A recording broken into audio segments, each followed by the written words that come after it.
l'étoile du matin, le messager prophète William Branham devait être et a été l'étoile du soir. Et de même que Jean-Baptiste a présenté Jésus au peuple en ces temps-là, en ces temps de la fin, je vous le dis et je l'affirme, William Branham, messager du temps de la fin, a présenté Jésus à l'épouse de Christ. Quand exactement l'a-t-il fait?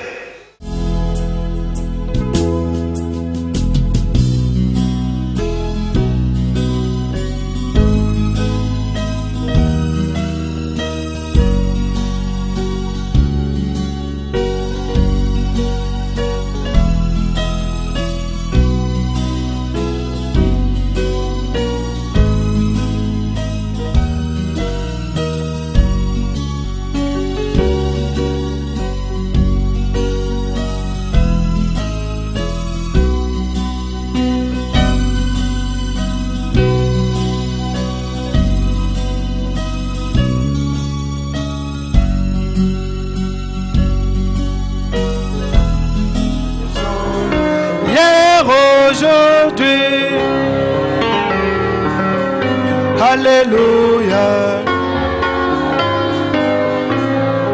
Oh oui, hier je dois jamais Jésus ne change. S'il a béni, la béni hier. Mon roi, il bénira demain. Jésus ne change s'il a béni. Alléluia. Mon Dieu, il bénira demain. Jésus ne change hier, aujourd'hui. Alléluia.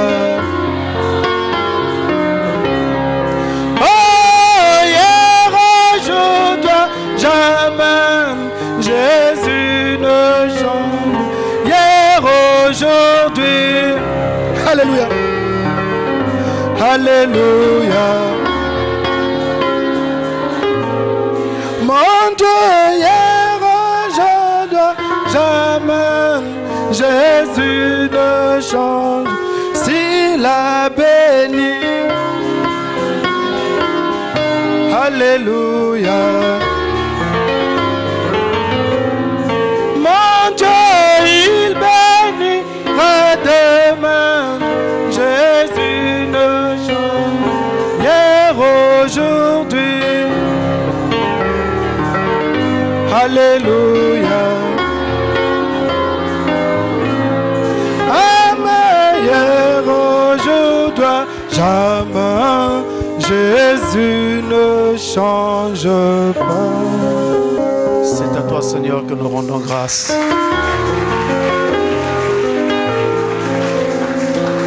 Dieu de notre salut, et toi qui nous accordes la grâce d'être en ce lieu, autour de la parole avec tes enfants.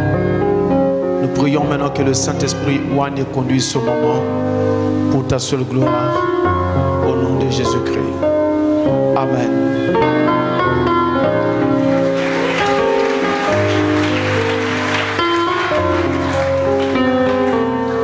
Salut tous au nom du Seigneur Jésus-Christ. Nous allons de nouveau passer aux questions que vous avez posées. Comme d'habitude, nous allons essayer de vous dire ce que nous savons à la lumière de la parole de Dieu, sans essayer de tricher avec quoi que ce soit. Et si jamais il y a une question pour laquelle nous n'avons pas de réponse, honnêtement, nous aurons le courage de vous dire que nous ne savons pas. Comme j'ai toujours dit, ne pas savoir n'enlève pas le ministère, mais c'est plutôt essayer de fabriquer quelque chose qui montre que Dieu ne vous a certainement pas envoyé. Alors, au fur et à mesure que nous entrons dans ces questions, nous allons prendre la Bible. Nous commençons par cette question que voici. Bonjour, pasteur. Alors comme d'habitude, ça dépend de l'heure à laquelle les gens voient la question. Bonjour pasteur, je ne comprends pas le Seigneur dans Luc chapitre 16, verset 9. Je ne comprends pas le Seigneur dans Luc chapitre 16, verset 9. Je semble saisir l'histoire, mais arrivé au verset 16, tout s'écroule. Merci pasteur de prendre un peu de temps pour m'expliquer. Alors nous allons dans Luc d'abord.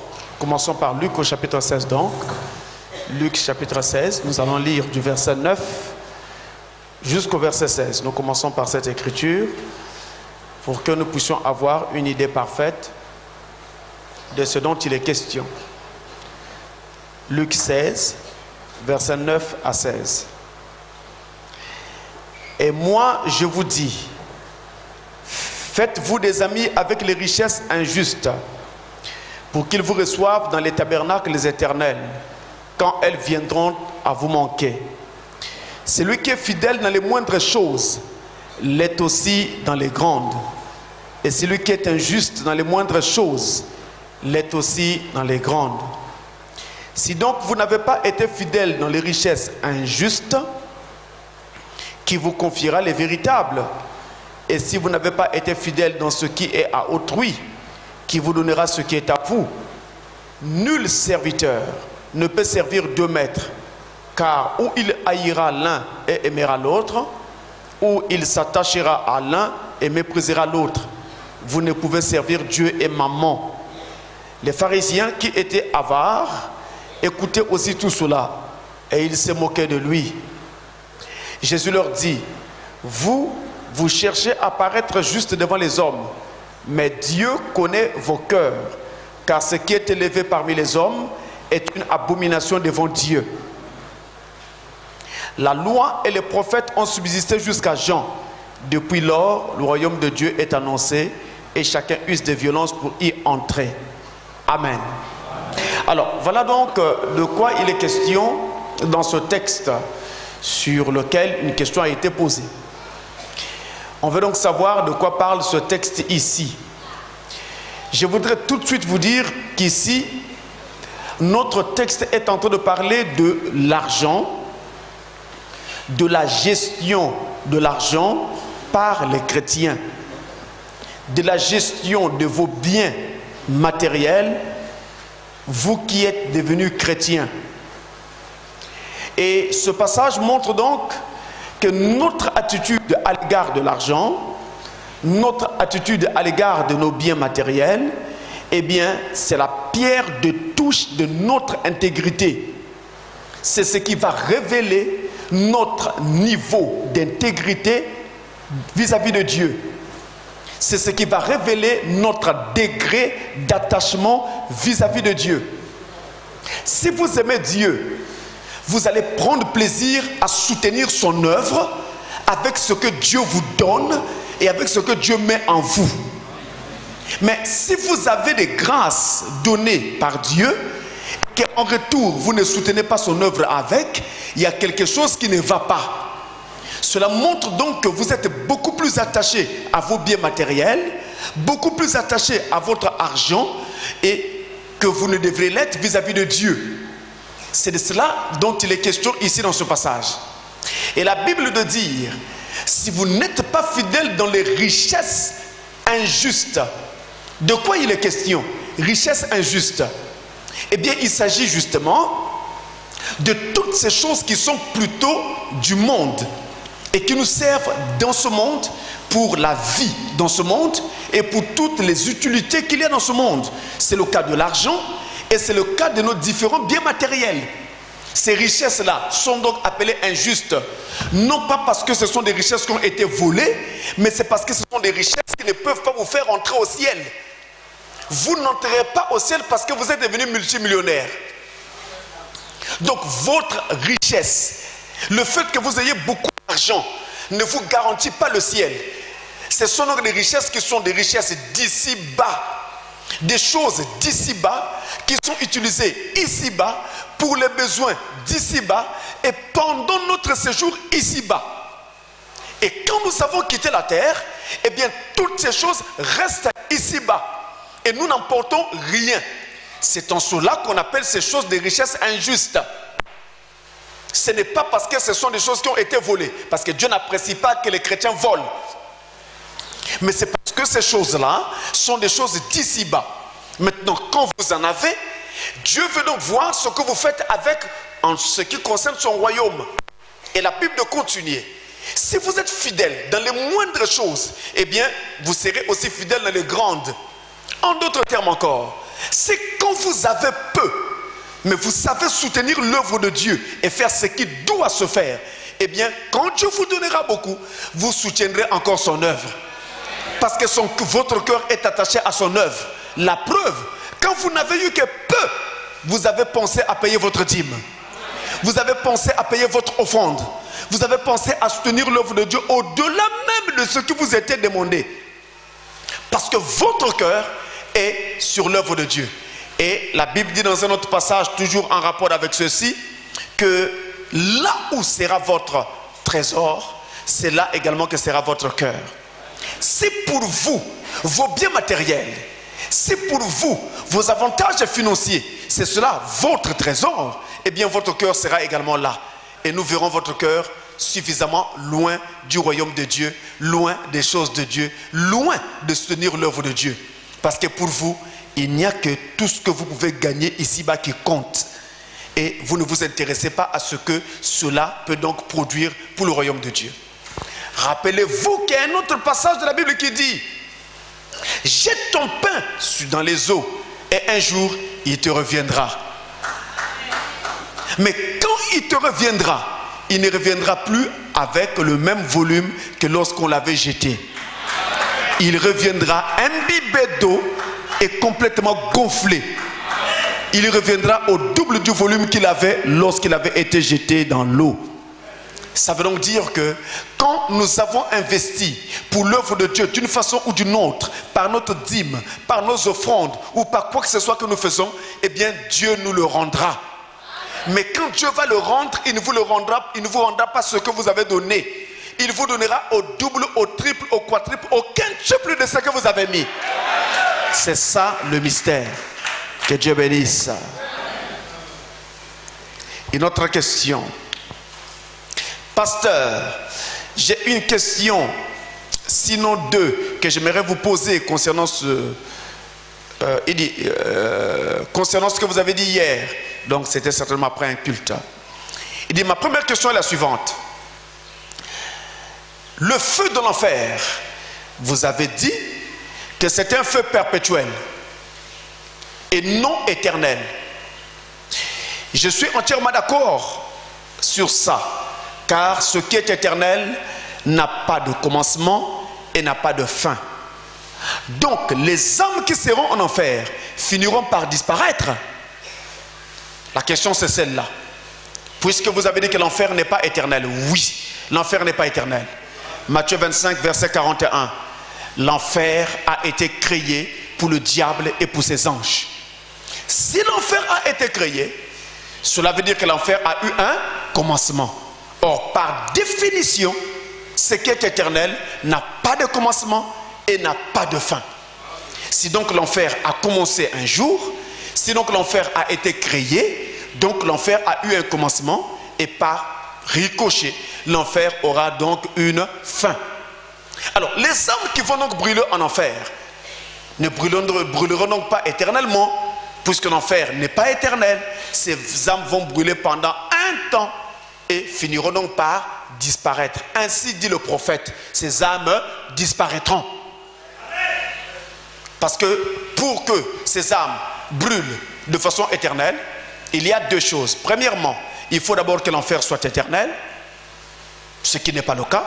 Et en second lieu, il faut que ces âmes-là puissent aussi avoir la vie éternelle pour avoir conscience d'être en train de brûler. Or, si elles se retrouvent en enfer, c'est parce qu'elles n'ont pas la vie éternelle.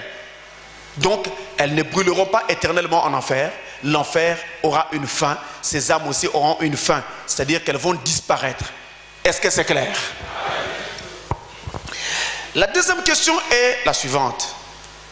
La Bible dit qu'on ne participe pas La Bible dit qu'on ne participe pas aux œuvres des ténèbres. Dans la maison d'un chrétien, doit-on célébrer Noël? Qu'est-ce que le prophète dit à ce sujet? Est-ce qu'un chrétien peut célébrer la fête de Noël? Voilà la question. Est-ce que nous pouvons célébrer la fête de Noël dans nos maisons? Eh bien, oui. Nous sommes dans ce monde. Si vous me dites que vous ne devez pas célébrer Noël, alors il y a beaucoup de choses que vous devez devoir changer pour vivre votre foi chrétienne que vous poussez à l'extrême en ce moment-là. Aujourd'hui, vous utilisez les jours de la semaine et vous parlez de lundi, de mardi, de mercredi, de jeudi, de vendredi, de samedi et de dimanche. D'où viennent ces noms? Ces noms ne sont pas bibliques, mais vous les utilisez. Ces noms ont été inventés, établis par les Romains, parce que ça correspondait à leurs adorations païennes qu'ils avaient à l'époque. Ils avaient baptisé lundi comme étant lundi, parce que le mot lundi vient du mot lune. C'est le jour que eux, ils adoraient la lune. Le mardi, c'est le jour que les Romains adoraient Mars, le dieu Mars, la planète Mars. Le mercredi, c'est le jour que les Romains adoraient Mercure, la planète Mercure, qu'ils considéraient comme un dieu. Le jeudi, c'est le jour qu'ils adoraient Jupiter. Le vendredi, c'est le jour qu'ils adoraient Vénus. Et le samedi, c'est le jour qu'ils adoraient Saturne. Et le dimanche, en anglais, Sunday, le jour du soleil, c'est le jour qu'ils adoraient Baal, le dieu soleil. Mais et pourtant, vous dites, vous utilisez le calendrier en disant lundi, mardi, mercredi, ainsi de suite. Pourquoi? Puisqu'en fait, c'est des jours païens. C'est des jours dédiés à l'adoration des idoles. Donc, vous devriez aussi abandonner ce calendrier-là et ne plus invoquer ces jours-là. Même citer le nom de ces jours. Parce que c'était des noms attribués à des dieux païens. Quand nous parlons de l'année, vous avez janvier, février, mars, ainsi de suite, jusqu'à décembre. Mais là encore, c'est des mois établis par les Romains. Et c'était aussi des mois en l'honneur des dieux qu'ils adoraient, ou alors des gens qu'ils avaient érigés en divinité, comme par exemple les empereurs. C'est le cas par exemple du mois de juillet. Le mois de juillet a été donné en l'honneur de Jules César, parce qu'ils l'avaient élevé au rang de divinité. Donc en son honneur, ils ont établi un mois auquel ils ont donné le nom de juillet. Ça vient de Jules César. Le mois de août a été établi en l'honneur du roi Auguste. Vous voyez un peu? Donc ce qui fait que partout où vous allez regarder dans les systèmes actuels dans lesquels nous vivons, en tout cas, il y aura beaucoup à changer si vous voulez être trop extrémiste comme vous êtes en train de l'exprimer par votre question. Amen. Frère Bonhomme dit, nous ne croyons pas que Jésus soit né un 25 décembre. J'espère que c'est ce que vous croyez aussi. Jésus n'est pas né un 25 décembre. Parce que le 25 décembre, c'est l'hiver en Judée. Or, lors de sa naissance, la Bible est formelle. Les anges sont allés trouver des bergers qui se trouvaient sur la montagne en train de garder leurs troupeaux. Et les anges leur ont annoncé qu'aujourd'hui, dans la ville de David, il vous est né quelqu'un qui sera le Christ, le Seigneur. Donc c'était pendant l'hiver. Si donc c'était en décembre, donc puisqu'en décembre en Judée c'est l'hiver, eh bien qu'est-ce que ces bergers faisaient sur la montagne en hiver? La nuit en plus. En tout cas, toute personne raisonnable qui connaît l'hiver vous dira que ce n'est pas faisable. Donc ces bergers ne pouvaient pas être dehors sur la montagne en hiver, la nuit. Conclusion, ce n'était donc pas en décembre que Jésus était né. Jésus est né entre mars et avril. Mais le prophète nous dit que même si on avait établi la date de la naissance de Jésus en août, en juillet, en septembre, en janvier, en octobre, il dit que ça ne ferait pas de différence. Parce que il n'y a que Dieu seul qui connaît exactement quel est le jour où Jésus est né, en quel mois, quelle heure, quelle minute et tout le reste. Maintenant, pour nous, ce qui compte, ce n'est pas la date, mais c'est le symbole.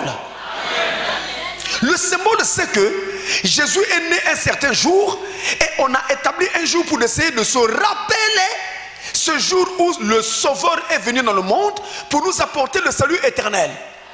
Peu importe le jour qui a été choisi pour ça, eh bien, il n'en demeure pas moins que c'est quand même un jour où nous devons célébrer quelque chose. Tenez, le 8 mars, le monde célèbre la journée de la femme, n'est-ce pas? Est-ce que la femme a été créée un 8 mars? Est-ce que la première femme au monde est venue un 8 mars? Non. Mais c'est une journée qui a été choisie par le monde pour célébrer justement la femme. Le permis de conduire, par exemple, que vous utilisez, eh bien, la journée du permis de conduire mondiale, justement, c'est le 31 décembre. Vous comprenez ça? C'est une journée qui a été choisie pour se rappeler quand les premières bases touchant, je voulais dire le code de la route, pas le permis de conduire, le code de la route a été établi. Ce que vous appelez le code Rousseau, lorsqu'il a été établi, un 31 décembre. Donc c'est comme ça que les hommes établissent des jours pour se rappeler certains événements, et non pas toujours que ces événements ont eu lieu en cette date-là, mais parfois ça n'a pas eu lieu en cette date, mais ils choisissent comme ça dans le calendrier une date auquel ils affectent cet événement. Et c'est le cas donc de Jésus de Nazareth, de sa naissance. On a donc choisi le 25 décembre, même si ça a été choisi à tort ou à raison. Parce que pour nous autres qui connaissons la parole, nous savons que c'est à tort. Parce qu'il n'est pas né le 25 décembre. Mais c'est le symbole que nous regardons. Le symbole, c'est que ce jour-là, nous nous rappelons que le Messie était venu dans le monde et qu'il est mort sur le bois du calvaire pour payer le prix pour nos péchés. Et c'est grâce à sa venue et grâce à sa mort sur la croix que nous pouvons aujourd'hui nous appeler chrétiens. Voilà pourquoi nous devons nous rappeler de cela plutôt en décembre, tel que le monde célèbre cela. Frère Branham, quand c'était décembre, en tout cas autour du 25, entre le 20 et le 26, le 27 décembre, dans cet intervalle, même s'il était à l'extérieur de son église, donc hors de Jeffersonville, il s'arrangeait à revenir pour passer Noël avec son église, et il enseignait à l'église. Il donnait toujours un message de Noël, et quand il le pouvait, il allait rester au milieu de sa famille pour passer Noël avec les enfants. C'est ce qu'il faisait. Maintenant, qu'est-ce que nous faisons? Nous célébrons Noël en nous rappelant le symbole, mais nous ne célébrons pas Noël comme le monde le célèbre. Nous célébrons Noël sans les fastes du monde. C'est-à-dire, par exemple, dans la maison d'un chrétien, on ne va pas trouver un sapin de Noël. On ne trouvera pas un arbre de Noël. Je dis même aux gens que ça ne sert pas d'aller trop loin et de pousser la chose jusqu'à mettre toutes sortes d'histoires dans la maison. Mais si cela s'impose et que c'est nécessaire pour égayer l'esprit de vos enfants, eh bien vous pouvez décorer votre maison. Il n'y a pas de problème. Mais pas avec un sapin de Noël. C'est idolâtre. Le sapin de Noël, c'est de l'idolâtrie. Nous ne croyons pas dans de telles pratiques. Je ne voudrais pas revenir là-dessus. Vous avez des enseignements où nous avons expliqué en long pourquoi nous ne croyons pas au sapin de Noël.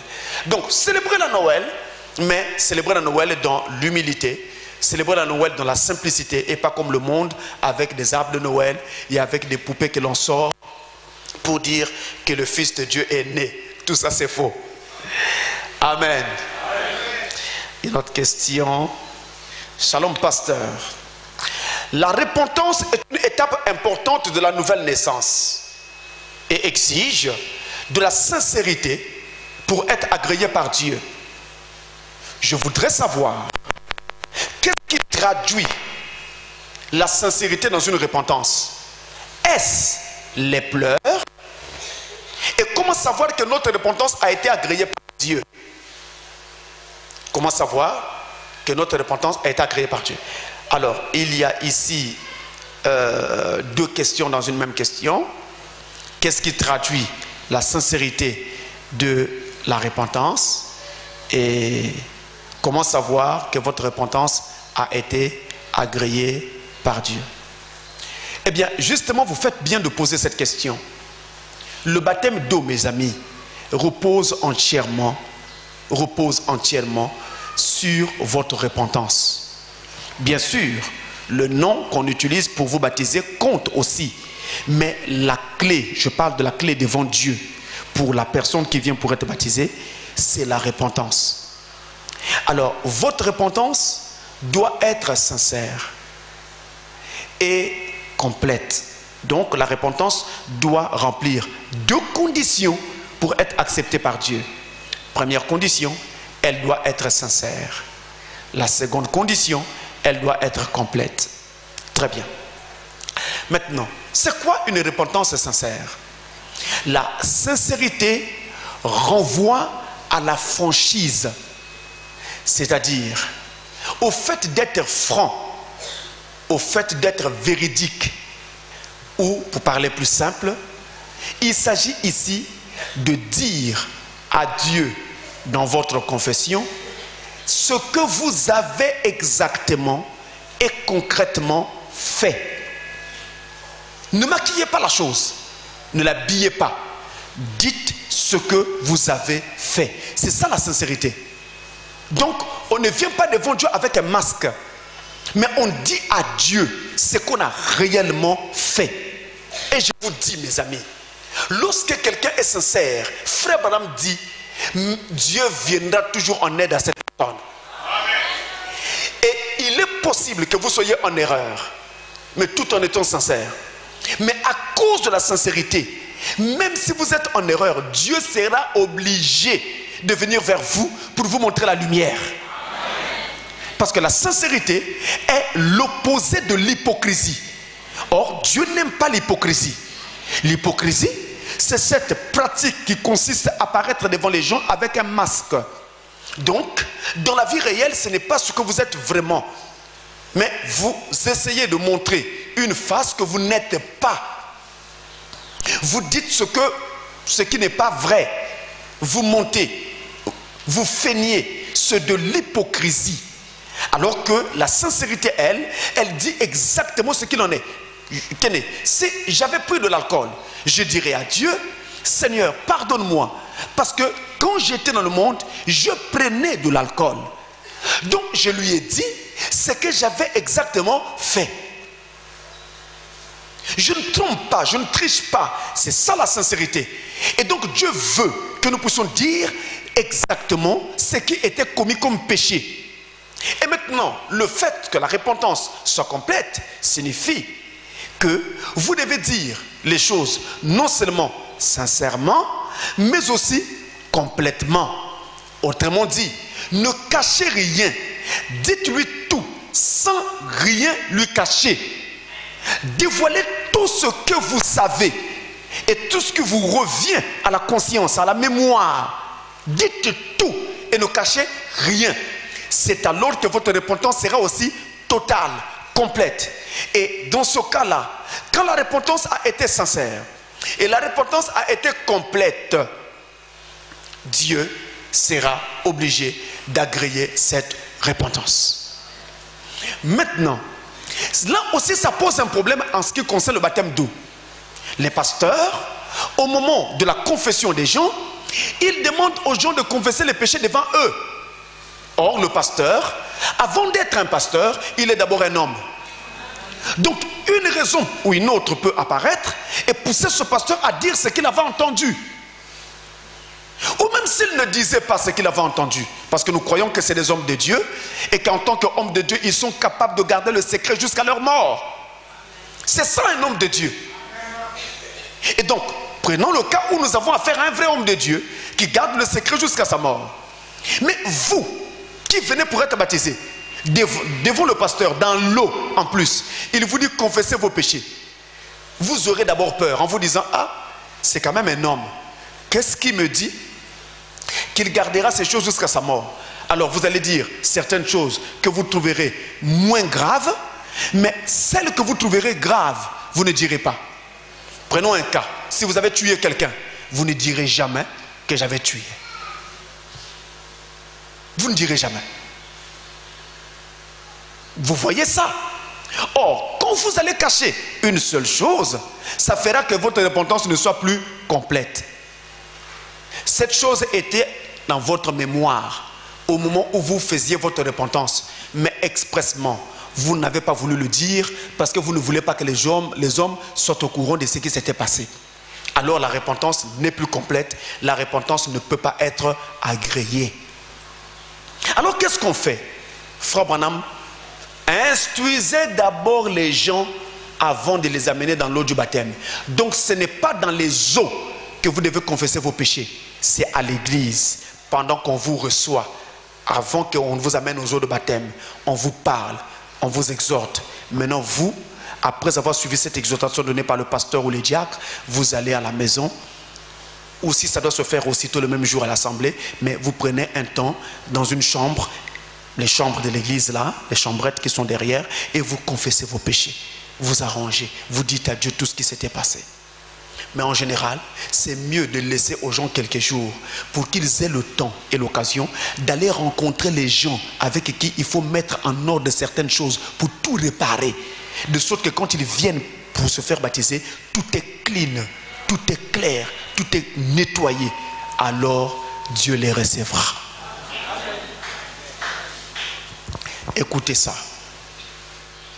Ça c'est comment savoir que comment faire que votre repentance soit sincère. Maintenant, à propos de comment savoir que Dieu a agréé votre repentance. Allons-y dans Actes des Apôtres, chapitre 2. Acte 2, verset 38.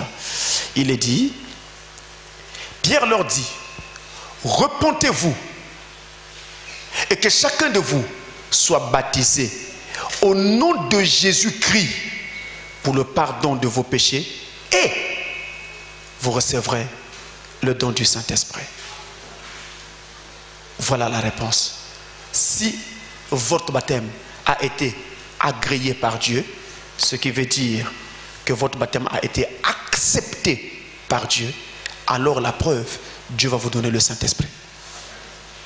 Si vous avez reçu le Saint-Esprit depuis que vous vous êtes fait baptiser, c'est la preuve que Dieu avait accepté votre baptême d'eau.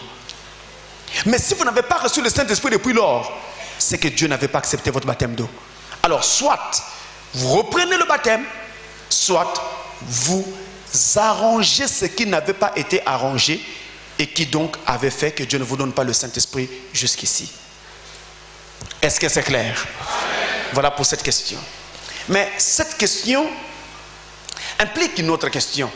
Parce que quand je dis, moi, pasteur, que si Dieu a agréé votre baptême, il vous donnera le Saint-Esprit, on pourra me poser la question, mais pasteur, comment savoir que j'ai eu le Saint-Esprit? N'est-ce pas? Alors je ne réponds pas maintenant, parce que j'ai vu une question comme ça ici dans le papier. Quelqu'un a posé cette question, donc je vais répondre au moment où je vais aborder cette question-là. Alors nous continuons. Et vous pouvez aussi prendre pour la question que nous venons de prendre tout à l'heure, Actes des Apôtres, chapitre 5, le verset 32, là où il est écrit que l'obéissance totale à toute la parole vous donne le droit de recevoir le signe. Le signe, c'est le Saint-Esprit. C'est l'obéissance totale qui vous amène là. L'obéissance totale à la parole. Une autre question. Shalom, pasteur. Est-ce important de suivre notre instinct lorsqu'on est chrétien, ou encore, je dirais, de suivre notre conscience? La conscience, c'est sur le papier, hein, je lis. La conscience se définit comme étant le vrai nous, sans faute, lorsqu'on fait du mal ou agit mal. Si Dieu nous l'avait doté, n'est-ce pas pour une raison? Alors, on a, je crois, deux questions dans cette question. Est-ce que nous devons suivre notre instinct ou notre conscience? Et Dieu, quand il nous a dotés de conscience, n'était-ce pas pour une raison? D'abord ici, ça me donne l'occasion de corriger quelque chose qui est une petite confusion dans l'esprit de la personne qui a posé cette question. L'instinct n'est pas la conscience. Non, monsieur, ou non, madame. Ça, c'est une petite confusion dans l'esprit de la personne qui a posé la question. D'ailleurs, on parle beaucoup plus d'instinct avec les animaux. Nous, nous avons une âme et un esprit. Les animaux n'ont qu'un instinct. Et c'est l'instinct qui leur permet donc de s'organiser et de pouvoir alors agir dans leur société animale. Mais on parle aussi d'instinct chez les humains. C'est-à-dire, il s'agit là d'un mouvement intérieur et involontaire auquel donc on attribue les actes non réfléchis. Ce mouvement intérieur, eh bien, on pourrait aussi l'appeler, pour être un peu plus simple, l'intuition. Il y a comme une intuition qui vous frappe. On va aussi dire instinct si l'on veut. Ça se passe à l'intérieur de vous. Ça, c'est donc pour l'instinct. Par contre, la conscience, c'est cet état de veille dans lequel l'on se trouve lorsque notre vie se déroule. Cet état de veille, je prends un cas, la maman est en train de préparer. Sa conscience met la maman en éveil et lui dit attention, il y a une marmite au feu. Il faut surveiller ta marmite, ça risque de se cramer. Attention, tu utilises du gaz. Si tu laisses la marmite comme ça, on peut avoir un incendie. Donc elle est obligée de veiller sur sa marmite. Elle peut faire un tour et elle revient. Elle fait un tour et elle revient. Elle peut toucher autre chose, mais elle doit revenir très vite parce que il y a sa conscience qui est en train de lui dire attention, il y a une marmite au feu, il y a des dangers si jamais tu ne surveilles pas ta marmite. Donc cet état de veille dans lequel nous nous trouvons pendant que notre vie se déroule, c'est ça qu'on appelle la conscience. Et donc en langage beaucoup plus simple, on la renverrait à la raison, le rationnel. Vous savez qu'il y a ceci et vous réfléchissez, vous prenez conscience, vous vous mettez dans des dispositions telles que vous veillez sur ce qui se passe et sur ce qui se fait pour éviter tout dommage ou tout danger. Ça, c'est la conscience. Mais l'instinct, c'est l'intuition. Et justement, vous posez la question, est-ce que nous autres chrétiens, après avoir clarifié la différence entre instinct et conscience, est-ce que nous devons suivre maintenant notre instinct? Je dis oui, si vous êtes chrétien. Un chrétien doit faire attention à ce qu'il reçoit venant de l'intuition intérieure. Parce qu'en général, c'est comme ça que le Saint-Esprit nous parle. Il nous parle pendant que nous ne pensons même pas. Il nous parle pendant que nous ne réfléchissons pas. Il y a une pensée qui apparaît et qui disparaît dans quelques fractions de secondes. Et on va dire en français, c'est une intuition. Mais faites attention, si cette intuition est parfaitement conforme à la parole de Dieu, il s'agit du Saint-Esprit qui est en train de vous inspirer. Vous devez alors faire attention pour ne pas manquer ce que le Saint-Esprit essaie de vous dire. Donc nous devons faire attention à notre inspiration, à notre intuition. Parce que le Saint-Esprit passe généralement par là pour nous inspirer. Ne l'oubliez pas.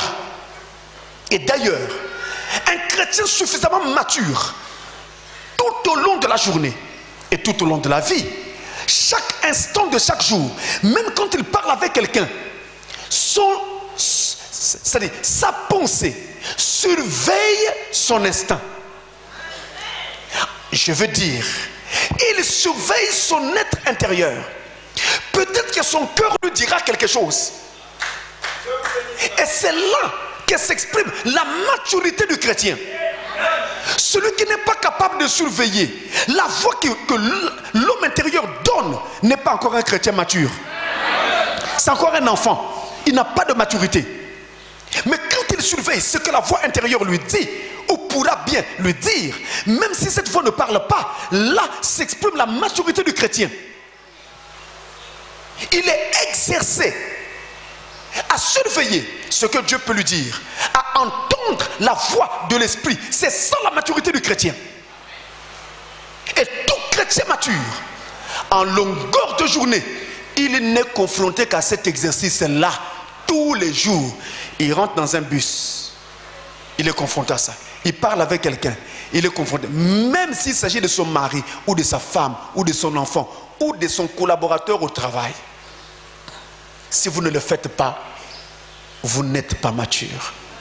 Vous êtes encore un enfant. Vous êtes encore au lait.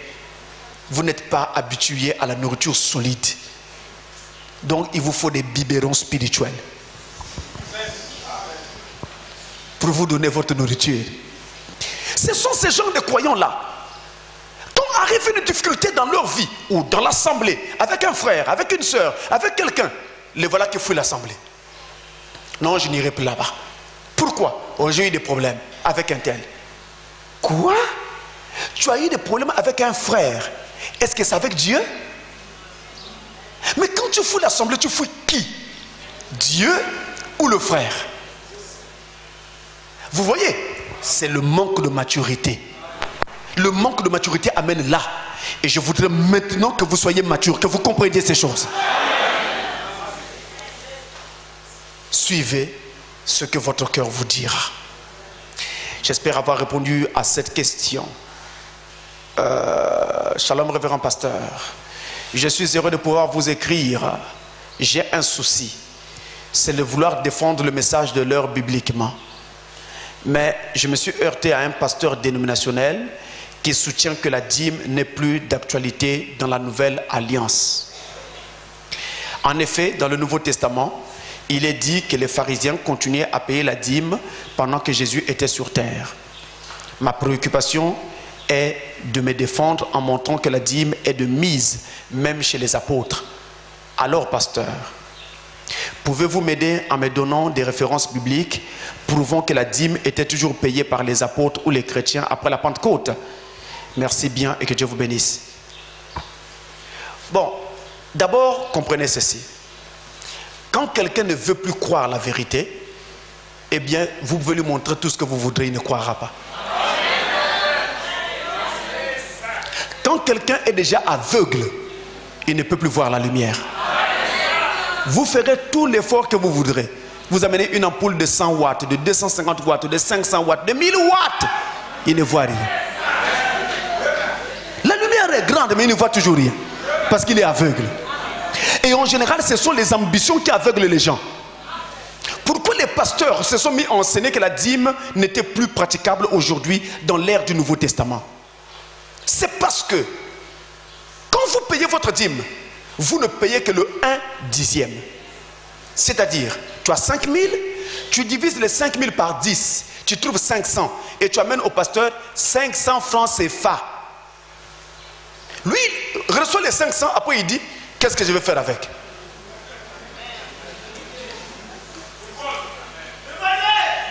Alors ils ont inventé autre chose. Une chose qui est biblique, mais qu'ils ont mal placée. La libéralité, en disant que Dieu aurait aboli la dîme pour établir la libéralité. Et ces pasteurs-là, à la place où tu aurais amené 500 francs de dîme, parce que tu n'avais eu que 500, en libéralité, ils te demanderaient même d'amener tous les 5000 francs. Et quand tu ne fais pas, on te taxe de tout. Ils vont aller te chercher des exemples bibliques terribles. Que Jacob avait laissé partir son petit Benjamin. Pour que vous preniez votre petit Benjamin, les 5000 là, que vous les lui donnez. Qui vous a dit que Benjamin est égal à 5000? Dans la Bible, ce n'est pas ça. Le petit Benjamin dont on parle dans la Bible, c'est Israël. C'est le type des 144 000 juifs. Ce n'est pas de vos inventions que vous fabriquez là pour soutirer l'argent des gens. Un vrai serviteur de Dieu ne tombe pas ses brebis, mais il les paie. Il doit paître les brebis et non pas les tondre. C'est alors que j'entends les histoires des gens dans les églises. Vous roulez dans des belles voitures, mais le pasteur, regardez la voiture dans laquelle il roule. Alors à partir d'aujourd'hui, tout le monde, cotisation, on doit acheter la voiture du pasteur. Il doit rouler dans une voiture meilleure que la vôtre. Seigneur Dieu d'Abraham. Donc quand le pasteur va rouler dans une voiture meilleure que celle de toutes les brebis, alors vous aurez la vie éternelle. Mais soyons sérieux. Ça c'est du bricolage. rigolage. Ça, c'est du rafistolage. Ça, c'est du tripatouillage de la parole de Dieu. Je suis contre de telles choses. C'est contraire à la parole de Dieu. Si Dieu vous envoie 10 frères Branham, il prendra soin de vous. Mais si ne vous a pas envoyé, vous n'aurez aussi rien. Et qu'est-ce que vous ferez? Vous allez soutirer l'argent des gens en leur imposant des choses qui ne sont pas justes. Mais qui accepte ça? Dites-moi. Les mêmes Congolais, vous autres. Dans une église une fois, un pasteur qui venait, il a mis 24 chaises en plastique. Et il demande aux adeptes, voici les 24 anciens. Venez déposer 100 000, 100 000, 100 000, 100 000. Et je prierai pour vous. Ah!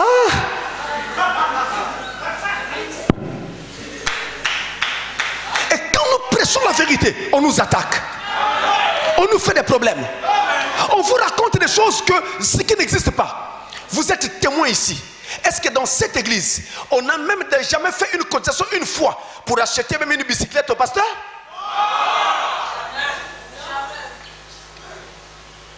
Mais les gens parlent des choses qu'ils ne comprennent pas. Et ça ne nous étonne pas. Parce que j'ai toujours dit qu'on ne peut pas empêcher quelqu'un de mal raisonner quand il n'a pas l'information. Surtout qu'il ne pousse pas d'herbe sous le nez d'un voleur. Ceux qui taxent des voleurs ne sont pour rien. Les vrais voleurs, ce sont ceux qui le soutiennent là. Malheureusement, mes amis, voilà le spectacle auquel nous assistons. Et je peux vous dire, mes amis, toute église qui a de telles pratiques n'est pas là pour le salut des âmes. Ne travaille pas pour le salut de vos âmes et vous n'en aurez pas. Vous serez un membre d'église et le jour de votre mort, c'est là où vous vous rendez compte qu'on vous a trompé. Sortez au plus vite de ces milieux-là. Courez vers la parole de Dieu. Car Jésus avait dit, vous entendrez la vérité et la vérité vous affranchira. C'est la vérité de la parole qui sauve. Qu'est-ce que c'est ces pasteurs-là qui voient une brebis avec une belle voiture, il va avoir plus que ça? C'est quoi ces histoires-là? C'est quoi ces histoires?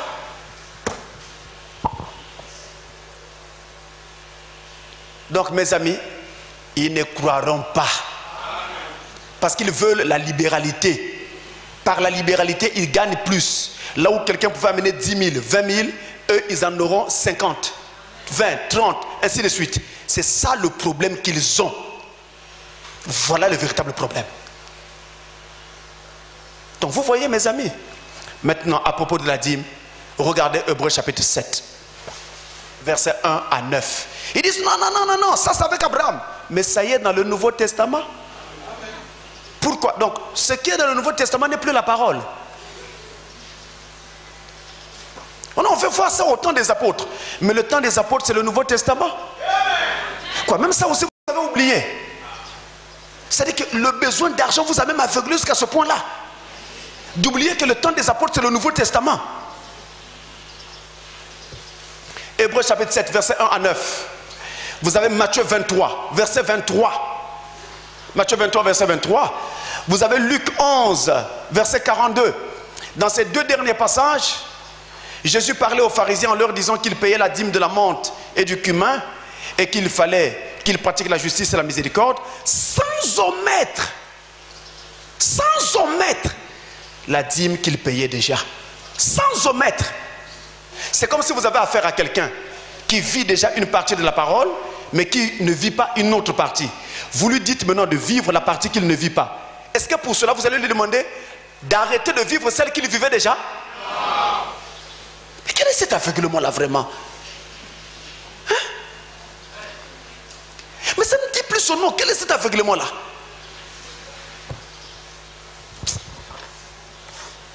C'est vraiment triste. Honnêtement, mes amis, si ce message n'était pas venu, je préférerais même mourir. Parce qu'avec ce message, nous respirons.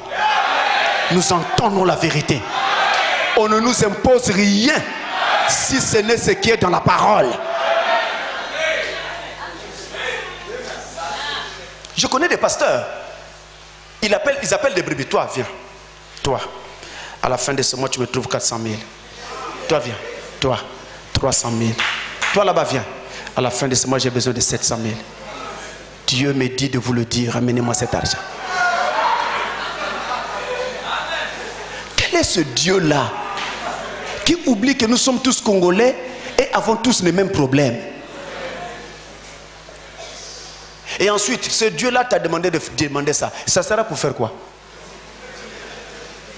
Ah, tu iras déposer ça à la porte du ciel.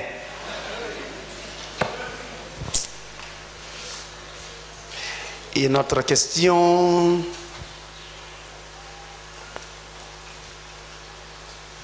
On va terminer bientôt, écoutez. Shalom, pasteur. J'espère que vous allez bien. Jean-Baptiste, sa mission, c'était de présenter Jésus. Il l'a fait. Frère Branham est venu pour la même mission. Présenter Jésus à l'épouse. L'a-t-il fait? Et quand précisément? Si c'est le cas, donc la seconde venue est accomplie. Jean-Baptiste nous a présenté un homme de chair et un esprit. Que Dieu vous bénisse et bénisse aussi votre église. Cette question vient de l'étranger. Elle s'était égarée ici. Elle venait, je crois, du Centrafrique. Elle s'était égarée ici. Mais on y répond. Alors, il dit dans cette question que la mission de Jean-Baptiste était de présenter Jésus au peuple. Et Jean-Baptiste l'a fait. Et la mission de Frère Branham était aussi de présenter Jésus à l'épouse. Alors on demande, est-ce qu'il l'a fait? Et on dit, quand précisément l'a-t-il fait? Et s'il l'a fait, donc la seconde venue a déjà eu lieu. Écoutez ça. Oui, Frère Branham devait présenter Jésus à l'épouse. Mais dans la commission qu'il lui fit donner à la rivière Oyo, il lui avait été dit, de même que Jean-Baptiste fut envoyé comme précurseur de ma première venue, toi, ton message préparera ma seconde venue. Donc il devait, par son message, préparer la seconde venue de Christ. Et de même aussi que Jean-Baptiste était l'étoile du matin, le messager prophète William Branham devait être et a été l'étoile du soir. Et de même que Jean-Baptiste a présenté Jésus au peuple en ces temps-là, en ces temps de la fin, je vous le dis et je l'affirme, William Branham, messager du temps de la fin, a présenté Jésus à l'épouse de Christ. Quand exactement l'a-t-il fait? Eh bien, il l'a fait tout au long de son ministère. Mais plus précisément, le 28 février 1963, quand la nuée est descendue et que les 7 sceaux ont été ouverts, c'est la parole entière qui était née. Or, il est écrit, au commencement était la parole était avec Dieu, et la parole était Dieu. Jésus est la parole. À ce temps de la fin, Frère Branham, à la différence de Jean-Baptiste, ne nous a pas présenté un homme de chair, mais il nous a présenté la parole. Dieu sous forme spirituelle, la parole. Voilà ce qu'il nous a présenté. Pourquoi, mes amis? Parce que dans le mystère de la seconde venue de Christ, il était établi que Jésus ne mettrait pas les pieds sur terre lors de sa seconde venue. Il s'arrêterait dans les airs et nous monterons à sa rencontre.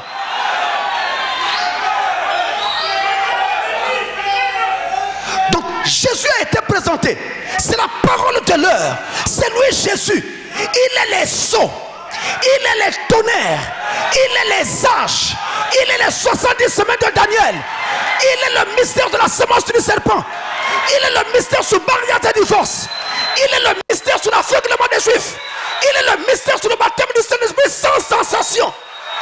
Il est tous les mystères de Jésus en ce temps du soir. Alors ne cherchez pas un Jésus physique. Il nous a présenté Jésus sous forme spirituelle. Parce que la seconde venue n'a pas encore eu lieu. Mais nous sommes dans le processus qui est en train de nous conduire vers la seconde venue. Il avait dit que pendant qu'il sera en train de descendre, pendant qu'il descend, il fait trois choses: le cri, la voix et la trompette. Amen. Vous n'entendrez pas la trompette si vous n'avez pas entendu le cri. Vous n'entendrez pas la trompette si vous n'avez pas entendu la voix. Recevez d'abord les premières choses et vous recevez la dernière. C'est ça. Et nous sommes dans ce ministère. Parce que le cri, c'est le ministère de Malachie 4. Voilà pour cette question. Alors on prend la dernière question. Shalom pasteur. Shalom pasteur, excusez-moi pour le dérangement. Ce n'est pas un dérangement. J'ai besoin d'un éclaircissement. Si votre repentance, c'est la question dont je parlais, si votre repentance est sincère et que vous vous faites baptiser, la Bible dit qu'à ce moment-là, le Saint-Esprit doit descendre. Oui, c'est vrai. Nous l'avons pris dans Acte 2, 38. Ma question est celle-ci. Comment saurez-vous que vous avez reçu le Saint-Esprit? Y aura-t-il un signe pour montrer que vous l'avez reçu? S'il vous plaît, pasteur, cette question me tracasse vraiment. J'ai besoin d'une réponse. Que Dieu vous bénisse richement. Ok. Alors, pour la réponse, voici ce que je vous donne. Allons dans la Bible. Jean chapitre 16, le verset 13. Jean 16, le verset 13. Ah, j'aime beaucoup ce passage. Il dit beaucoup de choses. Quand le consolateur sera venu, l'Esprit de vérité, il vous conduira dans toute la vérité. Car il ne parlera pas de lui-même, mais il dira tout ce qu'il aura entendu et il vous annoncera les choses à venir. Je peux vous dire, mes amis, que l'évidence du Saint-Esprit est contenue dans ce petit verset. À partir de ce verset, je peux vous ressortir la plupart des choses qui indiquent que quelqu'un a reçu le Saint-Esprit. Rien qu'avec ça. Il vous conduira dans toute la vérité. C'est quoi la vérité? C'est pas ça. La vérité, c'est la parole de Dieu. La Bible ou le message de l'heure. Je suis devant de l'argent qui ne m'appartient pas. Je regarde à droite, je regarde à gauche, il n'y a personne et j'ai faim. Je vais tendre la main pour prendre tout en regardant. Alors j'entends une voix qui me dit: voler, c'est mal. Qu'est-ce qui m'a été dit là? On m'a rappelé la vérité. Alors je ne vole pas, j'arrête. Quelqu'un me dérange, je veux l'insulter. La colère monte, monte, monte. Pendant que je veux insulter, quelque chose vient et me dit: tu penses vraiment que c'est utile? Qu'est-ce qu'il dit là? Qu'est-ce qu'il te rappelle là? La vérité. Tu passes toute une journée, tu n'as pas prié. Après un moment donné, tu parles. Quelque chose dit: tu as beaucoup parlé depuis le matin. Mais est-ce que tu as prié? Ah Seigneur, te voilà qui va pour prier. Vous voyez que le Saint-Esprit fera toutes ces choses-là quand il viendra. Autrement dit, si vous avez reçu le Saint-Esprit, William Branham dit qu'il bat comme un cœur dans votre cœur. Et chaque fois que vous voulez faire quelque chose qui est mal, il parlera comme dans une voix qui parle dans votre cœur, pour vous empêcher de faire ce qui est mal et vous conduire dans toute la vérité. Si vous voyez ça et si vous vivez ça, c'est que vous avez le Saint-Esprit. Mais il est aussi dit, il vous montrera les choses à venir. Il arrivera que maintenant, vous aurez aussi des contacts avec le monde surnaturel. Vision, songe, prophétie. Même quand vous n'avez pas ce don-là, Il y aura des moments que vous vivrez des songes spirituels et la chose s'accomplit. Vous entendrez des voix et les choses s'accompliront. Vous vivrez toutes ces choses-là. C'est pourquoi je vous ai dit qu'à partir de ce verset, si je reste là, je peux vous montrer tout là-dedans. Oui, mes frères. Vous ne pourrez même pas haïr quelqu'un. Quand vous essayez quelque chose, dites, est-ce que c'est nécessaire? Si Jésus était à ta place, est-ce qu'il ferait cela? Il te rappelle quoi? Qu'il faut toujours garder l'amour. Mais l'amour est un fruit de l'esprit. C'est ça, mes amis, mes frères. Croyez ceci et allez de l'avant avec Dieu. Et que Dieu vous bénisse richement.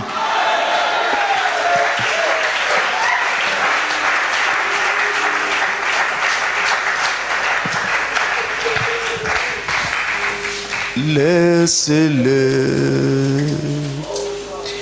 laissez-le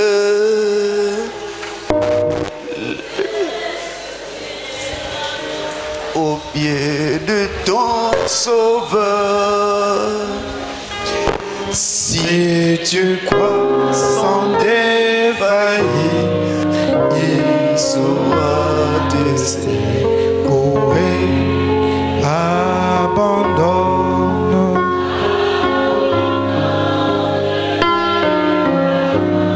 Attends, Sauveur, laisse-le.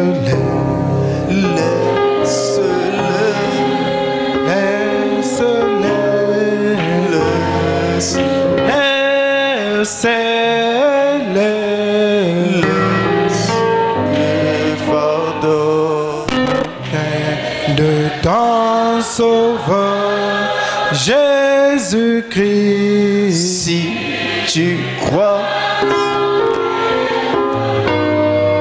il saura te secourir. Abandonne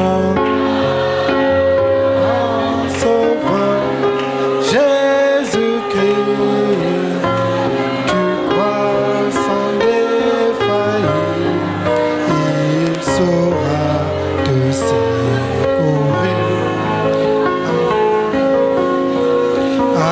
Abandonne tes fardeaux à ton Sauveur.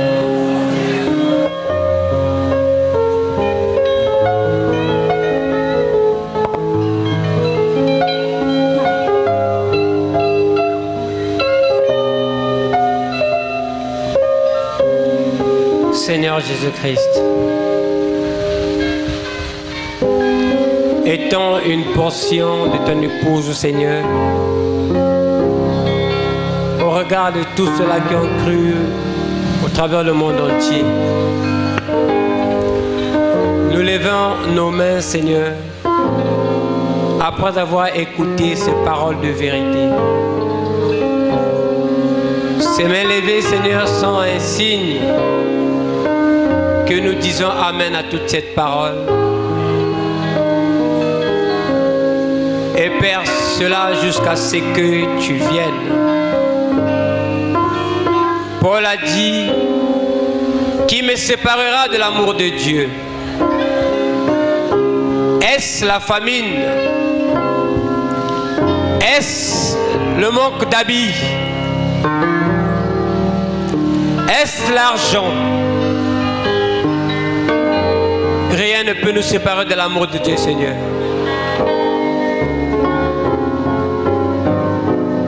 Car ce soir, ô Dieu, par ta parole, tu nous as encore chargés de ta présence, de tes bénédictions. Le prophète a dit, celui qui dit Amen à la parole s'incarne de plus belle en lui. Voilà pourquoi nous croyons, Seigneur, que ce monde ne peut pas nous retenir ici-bas. Aucun de nous ne restera. Car même si la parole est dure, nous avons appris à dire Amen par le Saint-Esprit qui est en nous.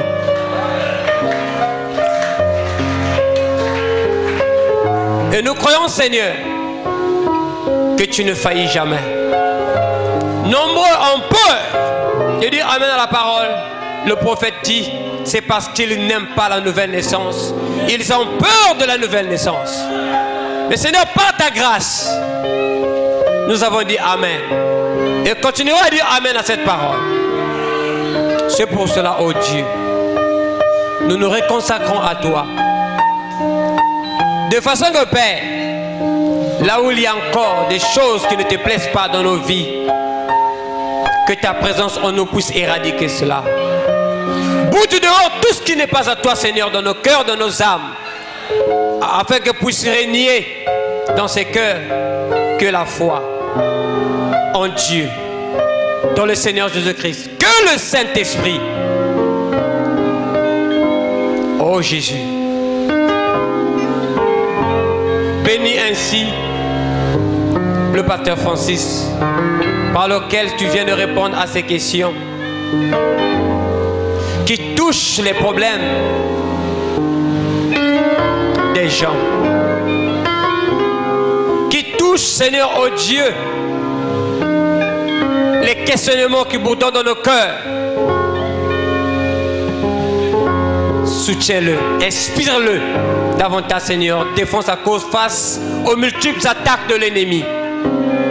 Qu'il soit toujours debout et prêt à te servir et à apporter cette parole. Assiste aussi le pasteur Stani jusqu'à ce qu'il revienne, Seigneur. Assiste tous ceux-là qui n'ont pas été parmi nous, sans oublier Israël physique.